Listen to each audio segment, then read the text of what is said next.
शादी की वह पहली रात और फिर वह कौन थी? मेरे एनआरआई पति ने शादी की पहली रात मुझसे कहा, मेरे साथ मेरी गर्लफ्रेंड को भी स्वीकार करना होगा।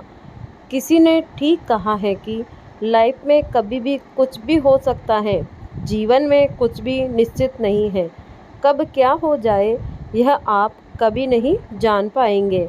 मैंने भी कभी नहीं सोचा था कि एक झटके में मेरी भी पूरी ज़िंदगी बदल जाएगी। दरअसल मैं एक 21 साल की महिला हूँ। मैं सिख परिवार से ताल्लुक़ रखती हूँ। मेरी फैमिली बहुत ज़्यादा मॉडर्न है। मुझे अपने परिवार से बहुत प्यार मिला है। बिल्कुल यही उम्मीद मैंने अपने पति से भी की थी, लेकिन ऐसा कुछ नहीं हुआ। ऐसा इसीलिए क्योंकि मेरी शादी एक ऐसे लड़के के साथ हुई जिससे रिश्ता तोड़ने के लिए मुझे न जाने क्या क्या करना पड़ा। यह बात उस समय की है जब मैं 19 साल की थी। मैं हमेशा से विदेश जाना चाहती थी। ऐसे में मेरे परिवार ने मेरी शादी थाईलैंड में काम करने वाले एक केमिकल इंजीनियर के साथ पक्की कर दी। अपनी शादी को लेकर मैं काफ़ी ज़्यादा एक्साइटेड थी। मेरे लिए यह किसी सपने के सच होने जैसा था। मैं बेहद खुश थी, लेकिन मुझे नहीं पता था कि मेरी यह खुशी बस पल भर की है, जो एक समय बाद मेरे जीवन की सबसे बड़ी परेशानी बन जाएगी। जब हमारे रिश्ते की बात चल रही थी, तो उस समय मैं अपने पार्टनर से मिलने के लिए बेहद उत्साहित थी। मेरी पहली मुलाकात उससे फ्रेंडशिप डे के दिन इम्पीरियल होटल में हुई। इस दौरान मेरी माँ ने मुझे कहा था कि जीवन में कभी प्यार करो तो एक अच्छे लड़के से ही करना।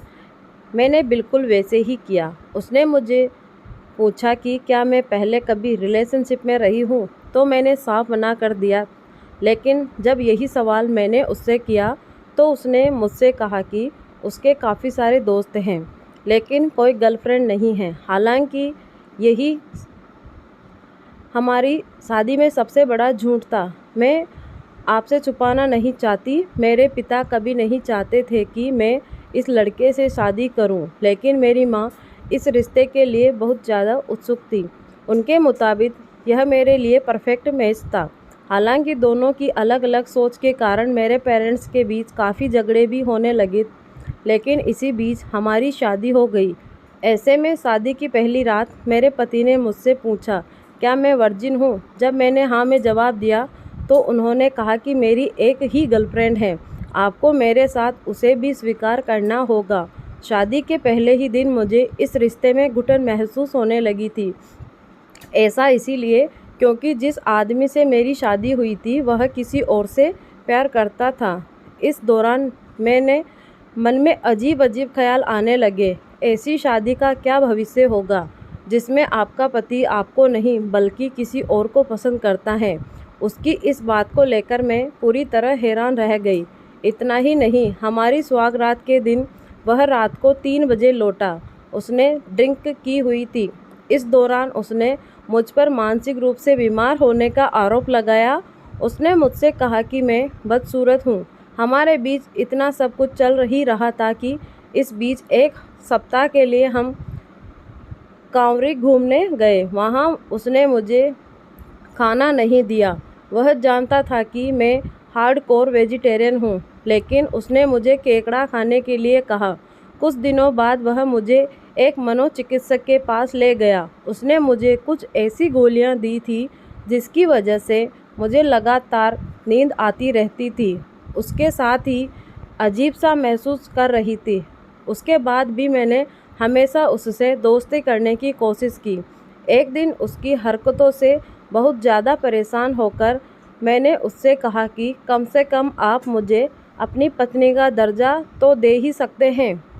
लेकिन उसने साफ कह दिया कि वह कभी नहीं बदलेगा।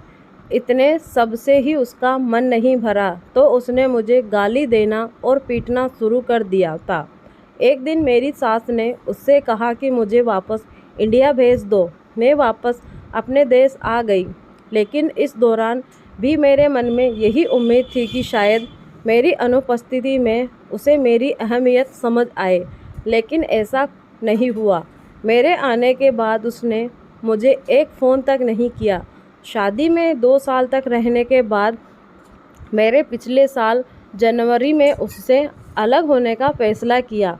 मैं आज भी यही सोचती हूँ कि काश मैं तब इतना मजबूत होती तो मुझे उसका अत्याचार नहीं सहना पड़ता।